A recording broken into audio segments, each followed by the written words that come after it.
Jordan Peele is an icon. Let's do it. Get Out is about this guy named Chris and his girlfriend Rose, and the two of them are getting ready to go on a trip to meet Rose's parents. Chris asks Rose, do they know that I'm black? And Rose is like, no, but don't worry, they won't care. So they get there and we meet Rose's brother Jeremy and her parents, her father Dean, who was a neurosurgeon, and her mother Missy, who was a hypnotherapist. Now they start kind of peppering in these weird racial comments, the father's like, oh, I would have voted Obama in for a third term if I could. And Chris also notices that the housekeeper and the groundskeeper are both black and they are acting super strange already. So Chris reveals that he's a smoker, so later that night, Missy is like, let me put you under hypnosis and we can cure that. During this session, we learn that Chris's mother was killed in a hit-and-run accident when he was a kid, and he carries guilt for that because he waited too long to call the police. So Missy puts him under hypnosis by tapping her tea glass, and that's when he enters this place called the Sunken Place. The next morning, he thinks it was all a dream, but then he realizes he no longer has the desire to smoke, so it actually worked. So the next day is the family's annual get-together, which Chris attends. And it's him and a whole bunch of white people. And all these white people are making super weird comments to him, about his physique, about other, famous black people. But then he sees this other guy who is married to this older white woman. And Chris is like, oh, thank God, I'm so happy to see another black person here. But this guy is acting super fucking weird.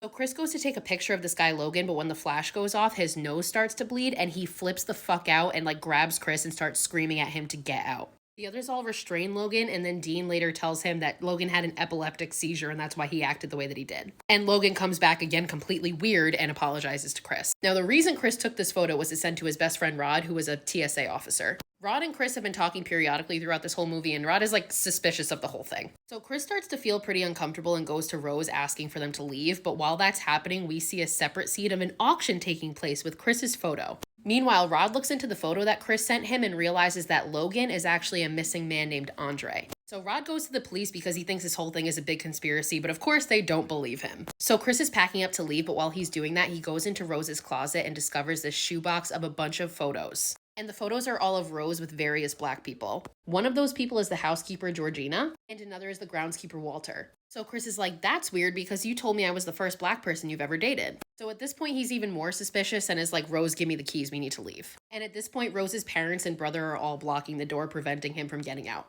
And then Rose reveals that she's in on it too. Missy hits her tea glass, which causes Chris to collapse and pass out. When Chris wakes up, he's strapped to a chair in the basement and there is this TV playing. Playing on the TV is this video by Rose's grandfather, Roman, explaining how their family performs these transplants. Basically, they transplant white people's brains into black people's bodies to give white people the preferred physical characteristics that they want. Meanwhile, the consciousness of the black person that they take over gets stuck in the sunken place forever. Through the intercom, Chris is spoken to by Jim, who is the guy that bought him in the auction. Jim is blind and basically explains to Chris, I don't care what color you are, I just need your eyesight. The plan is for them to transfer his brain into Chris's body. A little while later, Missy comes into the room and taps her glass again to knock Chris out. As he's knocked out, Jeremy comes in to get him for surgery. But Chris, being smart as fuck, had actually taken cotton out of the chair and put it in his ears so that he couldn't hear the tap of the glass, so he never got knocked out. Chris manages to knock Jeremy out, and then he goes to find Dean. Chris impales Dean with a pair of antlers that was hanging on the wall and kills him, but then accidentally sets a fire because he knocks a candle over. Chris then runs into Missy in the kitchen and she tries to attack him, but Chris manages to stab and kill her. As Chris is going to leave, he's attacked by Jeremy, who's still alive, but then manages to overpower him again and kill Jeremy.